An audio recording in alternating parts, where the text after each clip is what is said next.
Chelsea Green Publishing presents Street Farm, Growing Food, Jobs, and Hope on the Urban Frontier by Michael Ableman. Read by Michael Kanan. Epigraph.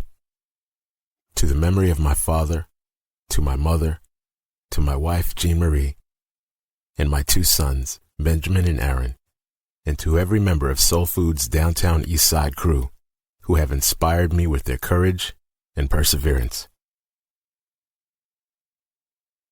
Introduction. In the fall of 2009, I received a phone call asking me if I would come to Vancouver to attend a meeting. At the time, I was living on Salt Spring Island, off the coast of British Columbia, running my family farm, known as Foxglove Farm. It would only require a couple hours of your time, I was told. We want to share an idea, draw on your experience. I hesitated, feeling that familiar stirring when a new project is about to begin, knowing all too well how 1 2-hour meeting can lead to a lifetime of work. When I received this call, I had been farming full-time for almost 40 years. In the mid-1980s, I founded the Center for Urban Agriculture, and through that nonprofit, I'd been involved with farms in some of the most challenged neighborhoods in North America.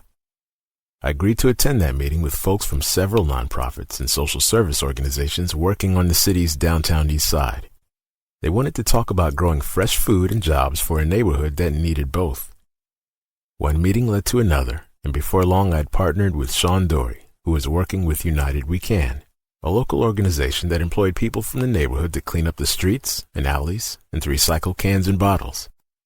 We began with the half-acre parking lot, but even then I imagined farms throughout Vancouver, places where disenfranchised people could learn new skills, participate in meaningful work, maybe heal themselves, and help feed the city. Street Farm is the story of Soul Food Street Farms, a network of 4 urban farms located on 5 acres of reclaimed land throughout downtown Vancouver.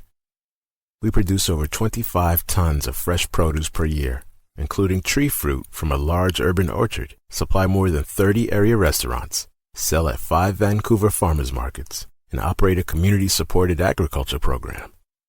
We also donate up to $20,000 of produce per year to community kitchens and provide jobs to 25 people.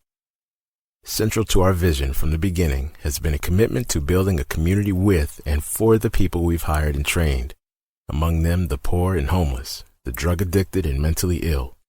And the story of the farm is as much about the farmers I've come to work with as it is the food we've produced together.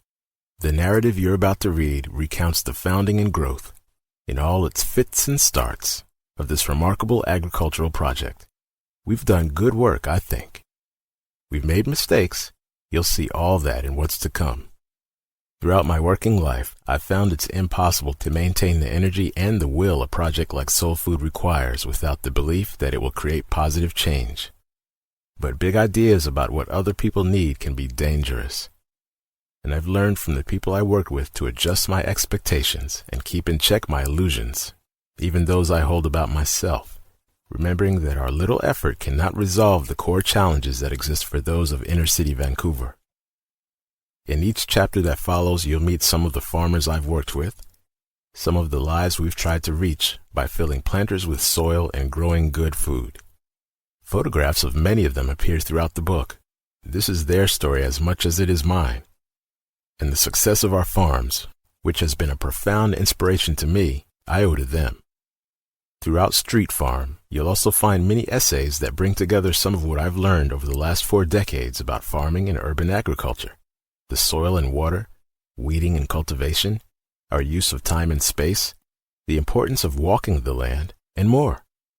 All of these lessons have helped shape Soul Food in one way or another.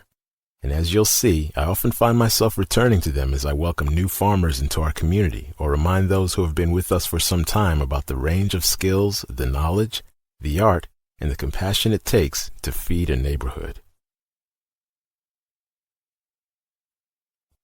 Chapter 1. Astoria. Food's the next thing, man!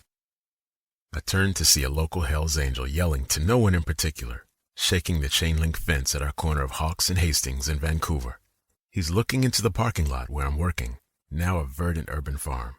The street where he's standing in his tattoos and leather runs elevated above our half-acre. Passers-by cannot help but look down. To keep listening to this audiobook for free, click the link in the description. It will take you to a free Audible trial where you can listen to this and many other books for free for 30 days.